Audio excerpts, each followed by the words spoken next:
Cervical cancer, যার সম্পর্কে মানুষের কিন্তু কোনো ধারণাই ছিল না। পুনম পান্ডের মৃত্যুর একটা গুজব ছড়াতেই মানুষের মধ্যে সার্ভিক্যাল ক্যান্সার সম্পর্কে একটা সচেতনতা শুরু হয়েছে। অথচ তার আগে সার্ভিক্যাল ক্যান্সার কি তা অধিকাংশ মহিলাই জানতো না। অথচ এই সার্ভিক্যাল ক্যান্সার কিন্তু অধিকাংশ মহিলার মৃত্যুর কারণ হিসেবে দায়ী করা হয়েছে। আজকের ভিডিওটার মাধ্যমে আমি তুলে ধরার চেষ্টা করব সার্ভিক্যাল ক্যান্সার আসলে কী, কিভাবে এর থেকে রক্ষা পাওয়া যায়, এর লক্ষণই বা কী। সার্ভিক্যাল ক্যান্সার দেখা যায় মহিলাদের মধ্যে। সার্ভিক্যাল ক্যান্সার হলো জরায়ু ক্যান্সার। স্তন ক্যান্সার এবং জরায়ু ক্যান্সার মহিলাদের মধ্যে প্রাণঘাতী রূপ ধারণ করেছে। সার্ভিক্যাল ক্যান্সার জরায়ু কোষের অস্বাভাবিক বৃদ্ধির দ্বারা চিহ্নিত একটা রোগ, জরায়ু অঞ্চল, যা যোনিতে যোগ দেয়। ঠিক কী কারণে এই সার্ভিক্যাল ক্যান্সার বা জরায়ু ক্যান্সার সংক্রমণ হতে পারে, আজকের ভিডিওটার মাধ্যমে সেটাই আপনাদের সামনে তুলে ধরব। জরায়ু মুখের ক্যান্সার নানা কারণে পরিবর্তিত হতে পারে, তবে এর প্রধান কারণ যৌন মিলনের ফলেই অধিকাংশ ক্ষেত্রে এই ক্যান্সার সৃষ্টি হয়।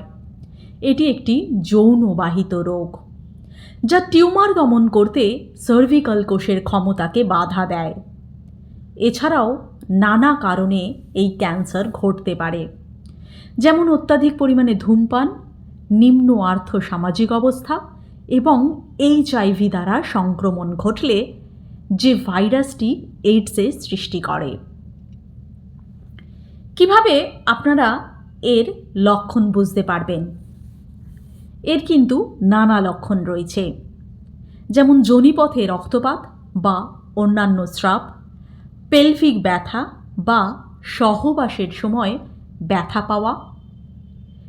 এই কারণগুলো যদি আপনাদের মধ্যে ঘটে থাকে তাহলে অবশ্যই ডাক্তারের শরণাপন্ন হন।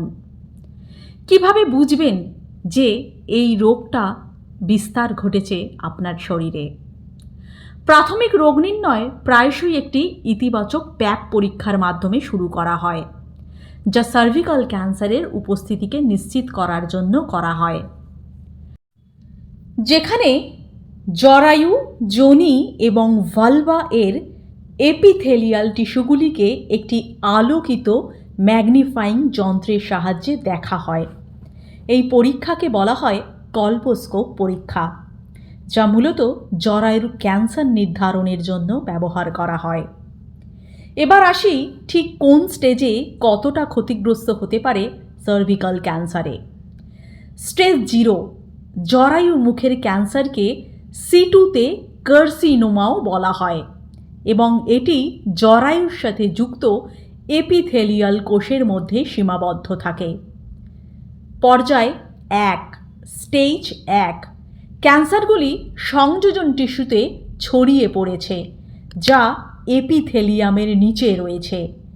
যেখানে দ্বিতীয় পর্যায়ের ক্যান্সারগুলি জরায়ুর বাইরের যোনির উপরের অংশে বা পেলভিক এলাকার মধ্যে কাছাকাছি টিস্যুতে ছড়িয়ে পড়েছে।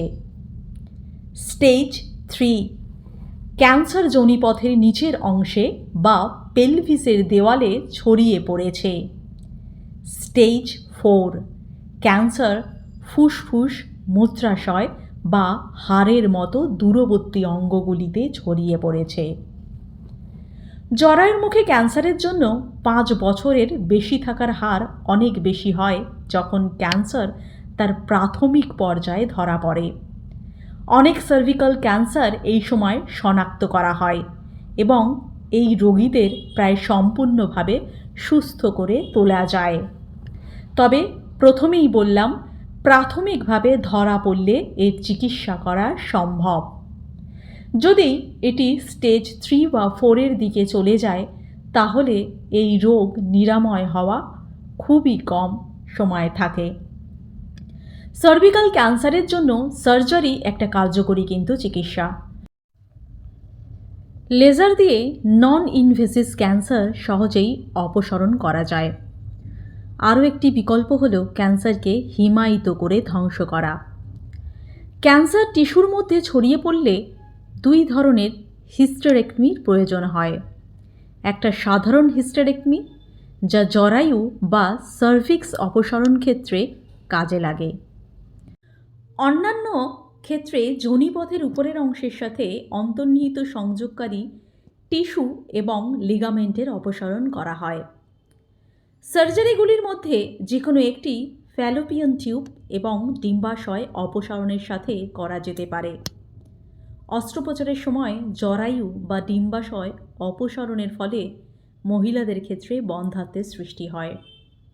এছাড়াও কেমোথেরাপি, রেডিয়েশন থেরাপি এবং ব্র্যাকিথেরাপিও ক্যান্সার চিকিৎসার অন্যতম অঙ্গ, যা শুরু হলে মূলত ক্যান্সার রোগীরা মুমূর্ষু রোগীতে পরিণত হয়।